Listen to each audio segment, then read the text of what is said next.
Wing, fresh out of the bath, hears an unexpected knock at the door. Expecting her friend, she opens it, only to be confronted by a stranger named Kwok Wah. He forces his way in, brandishing money, mistakenly believing Wing is a prostitute. Despite her terror, Kwok Wah attacks her. Luckily, her friend Chen, from across the street, spots the commotion through the window. Chen rushes over and bravely confronts Kwok Wah, ultimately overpowering him. In the end, both of them manage to escape the apartment. They decide it's time to go to the local police station to report what Kwok Wah has done. When they arrive, they meet a deputy chief named Jeff, who asks Chen to step into another room. While Jeff and some of his officers talk with Wing, one of the older officers, Guai, realizes that Wing has a mental disability and assures them that there's no need to worry. Jeff and his team then begin questioning Wing about the person who assaulted her. Wing describes the perpetrator as a man with a star tattoo on his right hand.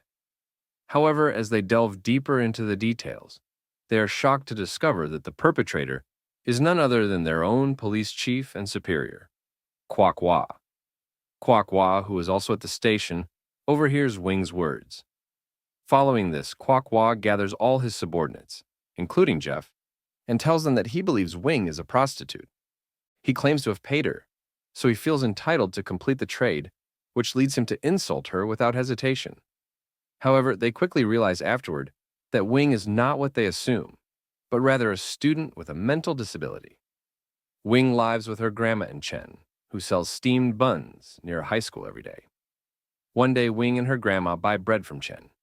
He can't help but stare at Wing, falling in love with her at first sight. The grandmother is upset because he always looks at her granddaughter. Since then, Chen takes the time to visit the neighborhood where Wing goes to school, hoping to catch a glimpse of his crush. One evening, Chen sees the grandmother searching for Wing because she hasn't returned home since noon. Chen decides to help, searching the village for her. After a while, Chen finally finds Wing lost near the mountains. He brings her back to her grandmother. As Wing has a mental disability, she sometimes forgets the way home and behaves a bit oddly, but Chen doesn't mind because he truly loves her. A few days later, when Chen doesn't see Wing or her grandmother, he becomes worried and decides to check on them. After selling his bread, he goes to Wing's home. To his surprise, a crowd, including the police and social services, is gathered outside. It turns out that Wing's grandmother passed away 3 days ago, and Wing was found lying beside her. People believe that Wing's mental health has deteriorated, so they want to take her to a psychiatric hospital. That night, Chen sneaks into the hospital where Wing is being treated. Fortunately, Wing is in a back ward, so Chen manages to help her escape. He takes her to an arcade to cheer her up, as she's feeling down. It turns out that Wing has feelings for Chen too. After calming down, Chen and Wing head back to her apartment, only to find it locked by the police. Just as Chen is about to break in, a neighbor named Anna appears. She offers them a place to stay, revealing that she'll be away for a few days. They soon discover that Anna is a prostitute, and even tells Chen he can do as he pleases. After Anna leaves, Chen accidentally sees Wing taking a bath. Embarrassed, he decides to go out and look for some food. As Chen searches for food, things take a terrifying turn. But now, to cover up his crime, Kwok Wah orders everyone to remain silent and begins framing Chen as the culprit. About 30 minutes later, Kwok Wah's subordinates bombard Chen with countless questions, leaving him feeling cornered. In this tense moment, Chen accidentally notices a photo of Kwok Wah on the table and suddenly realizes that the police are planning to frame him. Desperately, he tries to escape with Wing, but unfortunately, he fails. They torture him, and worse, the police even abuse Wing in front of Chen, taking satisfaction in their cruel acts. Afterward, they fabricate a story to make it seem as if Chen forcibly took a police gun, placing the gun in an unconscious Chen's hand. Meanwhile, they threaten Wing, warning her not to say a word, or they will throw Chen in jail. During the trial, the police stick to their false statements as planned. As a result, Chen is charged with assaulting a law enforcement officer and is eventually sentenced to 6 months in prison. While imprisoned, Chen is observed repeatedly trying to erase his fingerprints, clearly planning for the day he would be released. In short, 6 months later, Chen is released from prison. He waits for Wing, but when he sees her, he can't help but cry. It turns out that Wing is pregnant due to the actions of the police. Anyone would be deeply hurt by what they've gone through. Wing tries to put on a brave face to help Chen move on. A few days later, they find happiness in being together again. However, Chen's resentment towards the police still burns within him, and he becomes determined to seek revenge. One day, he follows a pregnant woman, who happens to be one of the police officer's wives, back to her home after she goes shopping. When her husband Ting returns home, he is suddenly attacked by Chen. A few days later, the police receive reports from residents that divers have found a foul-smelling plastic bag in the river. They bring the bag to the police station for inspection and are horrified to discover a crushed fetus inside. To their shock, they also find Ting's ID card in the bag, prompting them to rush to Ting's home. Upon arrival, Ting is nowhere to be found. Their shock deepens when they discover Ting's wife dead, her stomach slashed open, with no fetus inside. This confirms that the bag in the river contained Ting's unborn child. Meanwhile, Guai, who recently brought his pregnant wife home, notices her staring at the window, looking terrified. About 30 minutes later, Guai tries to contact one of his police colleagues, but when his colleague answers the phone, Guai remains silent, which makes his colleague feel that something is wrong. Soon, other police colleagues arrive at Guai's home. They are stunned when they find Guai's wife dead, her stomach slashed open in the same manner as the previous case. Worse still, they find Guai lifeless in the hot tub.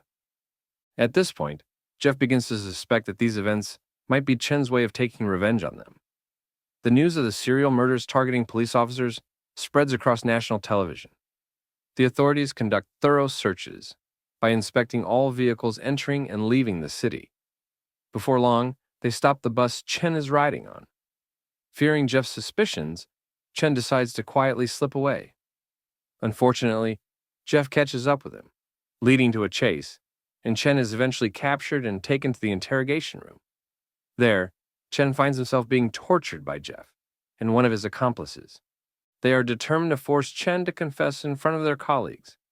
Despite the torture, Chen remains silent, which only fuels their determination to continue tormenting him. As Chen refuses to confess, Jeff even considers shooting him in the head, but Chen remains resolute in his silence.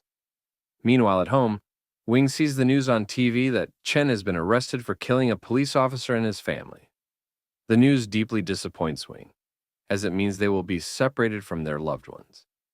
Wing tries to contact the police, but for some reason, the call drops. Following this, Wing goes into the bathroom, intending to end her pregnancy with a knife. We then see Wing disposing of the knife in a canal. Back at the police station, just as Jeff is about to take harsh action against Chen, a police captain arrives from headquarters and angrily reprimands Jeff. The captain tells Jeff that they've apprehended the wrong person because the real serial killer has recently targeted a pregnant woman, none other than Wing. This suggests that Wing intentionally created this situation to clear Chen of any wrongdoing. Realizing that Jeff and his team have violated protocol, the captain immediately chastises them. The captain then asks Chen why he ran during the police raid. Chen explains that he was wrongly trapped by the police. Given this information and the lack of evidence, Chen is eventually cleared of all charges. Meanwhile, Jeff's subordinates suggest confessing the truth to the police captain, revealing the real motive behind Chen's supposed revenge against them. However, Jeff adamantly refuses, as it would damage their own pride. At the same time, Jeff and his colleagues attempt to contact the retired police chief, Kwok Wah. Jeff informs Kwok Wah that they plan to eliminate Chen and Wing as soon as possible. Chen had already devised a plan to rescue Wing from the hospital before the police could harm them.